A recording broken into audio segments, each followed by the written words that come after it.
There's a new tool in the arsenal against Varroa mites. It's called Varroxsan, and they are strips. They are slow release miticide basically, and you put them into your hive, one on each side of a deep frame, 4 to a box of 10. Here's the beauty of it. You can leave supers on while you use them. Love that fact.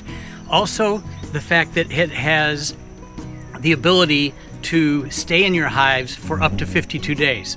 So what that basically means is that I'm putting these in the hives. I did a mite check, my mite count is low. Varroxsan really won't kill mites, it will keep them from getting big. We are at the end of June. Actually, you know what? Today's the 1st of July. And I'm going to be able to put these on the hives and leave them on the hives until the 3rd week of August when I come back, and that's when I do my Apiguard treatments. So I can go basically almost year-round now in keeping mite counts low, and then eliminating mites with Apiguard, and then in later fall I'll go into vaporization. It's a year-round fight. It wasn't when I first started. We treated twice. Once Thanksgiving, once just after Christmas, with a vaporization. That was all you needed to keep mites at bay. And it's year-round now. I'm happy to say that my last mite check, I checked 2 hives and found 0 mites, and in 1 hive I found 1 mite, which is where I want to be. But you know, if I'm treating 1 hive, I'm treating all the hives, and this is the best preventative. Doesn't hurt the bees, doesn't set them back, but it keeps the mite count low. So I'm going to show you how these go in. It's super simple, but what a great way to be able to treat your hives. I think the cost of these, I weighed it out, it's about $10 a hive. So that's worth it to me to be able to save my bees. So let's put these into the hive, and I'll show you how that happens. It's super simple, but you have to put it into the brood chamber. Okay, so let me get ready here and we'll go over and do that. Oops. So I'm going to do this simple little hive right here because, number one, it's going to be easy to get the super off of it, and I only have 1 super to contend with. So I'll show you on this one, and then I'll be doing the rest. So the process is pretty simple here.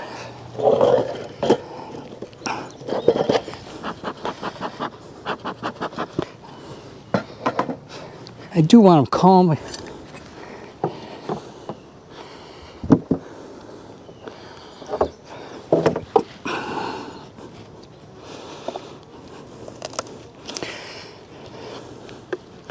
This is going to be a nasty hive beetle year. I can tell it. Okay, I am pulling off the super and the queen excluder, and we're going to set these over here.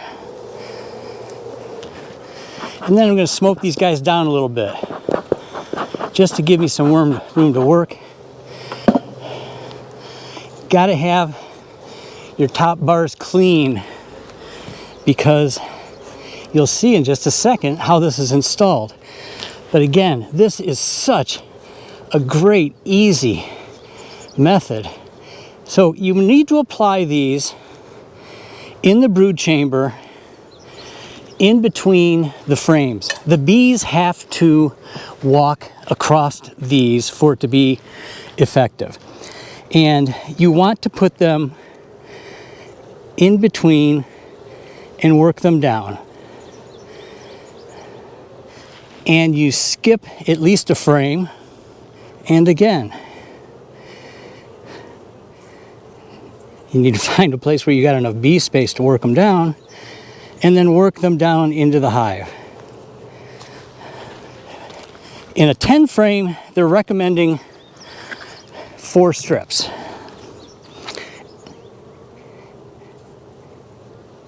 And I should have started a counter or a timer on this to show you just how simple this is. These actually go in a little bit flatter if you fold them over.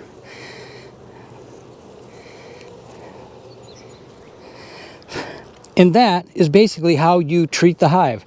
You want to be over the brood chamber, and I can see, and we mostly know that the outside of this is always going to be honey. So I'm as much into the brood chamber as possible. Now we're going to Put the queen excluder back on. I thought they had that glued down.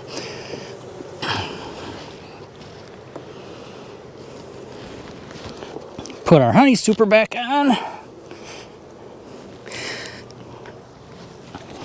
Cover on. Mambo rock on. And that's it. It couldn't be any simpler. And now for up to 52 days, this hive is at least going to keep Varroa mite at a minimum. And it's going to keep the numbers down. And we start to get into August, that's when the numbers build. So that's why you want to have these on in plenty of time to be able to make them be effective. So your mite counts never get high enough that it impacts the hive. And again, it couldn't be easier. It's probably going to take me, well, it'll take me longer time to get the supers off these hives than to put these in. But I'm going to get at that so I can get them on all these hives here, and we're going to keep moving. But again, I just wanted to show you how simple that is. And I think this is just going to be another tool in our arsenal to make Varroa mites something we can deal with and it won't kill our hives. So there you have it. Thanks for watching. As always, I say, subscribe, and it's nice to be liked. Just as always, happy beekeeping. We'll see you next time. Thanks for coming.